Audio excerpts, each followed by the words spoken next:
There is no right and wrong. That's the common belief amongst actors, directors, teachers who work in the acting industry. But I think they don't realise the huge price that they're paying for this, in inverted commas, artistic freedom. Stick with me, all will be explained. I'm Philip Bulcock. This is the 4 Principles of Drama Training, Part 3, Right and Wrong.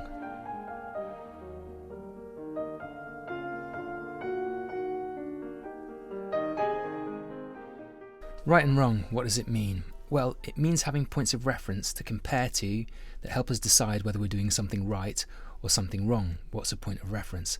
A point of reference is knowledge. What's knowledge? Unfailingly tested information. An example of a point of reference would be gravity. If I hold up this roll of masking tape and let go of it, it'll drop to the desk every time. Gravity is knowledge. Gravity is a point of reference. Now, education, as defined by Bertrand Russell, is learning to think for oneself under the guidance of a tutor. We can extend this definition so it reads, learning to think for oneself under the guidance of a tutor who provides points of reference. In other words, who provides knowledge. Opinions, well, you know what they say about that. Everybody has an opinion and they're very varied, whereas knowledge is universally accepted, it's universally agreed upon. When I started out, the lack of points of reference and right and wrong in acting appealed to me, as it does a lot of people. All I had to rely on was this talent that the universe had dropped on me, or so I thought, and sometimes I thought it worked well for me, and sometimes I thought, right, it didn't work for me at all, and I had no control over it, which became increasingly concerning.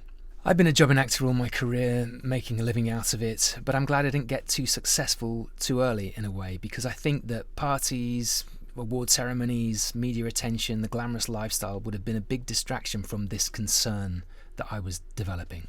So I was doing Grease in the West End and I was playing the part of Kaniki, and I knew that every night I was trying to create the character, and that's an actor's job, to create a character, and I also knew that I wasn't doing that. It all came to a head when 3 agents came to see me. I was looking for a new agent. They all came on separate nights.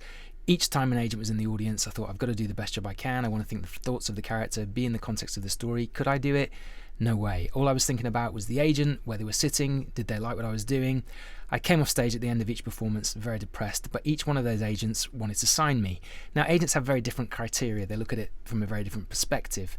But I knew from that moment that if I couldn't fulfill my contract as an actor, the contract I have with the paying audience, which is to create a character who thinks the thoughts in the context of the story, then I knew that I would be unhappy.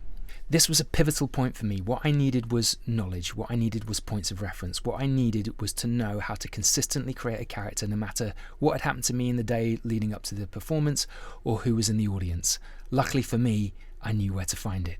I think there's a lot of actors that aren't as lucky as I was, and probably in the same position that I was, very unhappy, realising they've got no points of reference upon which to further their understanding of their craft, no points of reference upon which to develop their skill through their careers, maybe think of giving up, disillusioned, looking at other actors that are successful in inverted commas and thinking they're no better than I am.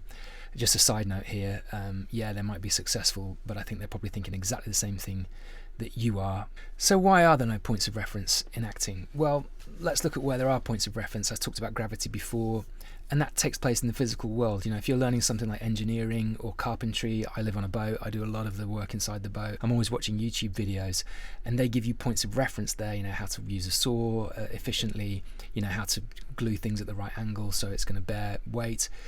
Those are points of reference that take place in the physical world, as opposed to the acting world, which takes place in the mental realm.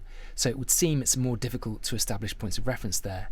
It would seem so, but thankfully it isn't. There are right and wrong thoughts, some more conducive to acting certain characters than others, just as there is right and wrong acting. And it's a fascinating undertaking to get inside our heads and see what these thoughts might be.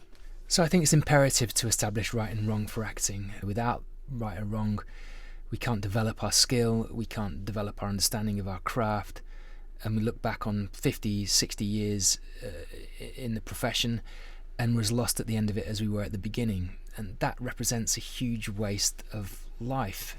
You know, your profession is 70% of your life. It'd be great if it was something that you got better and better at throughout it, rather than it didn't progress at all.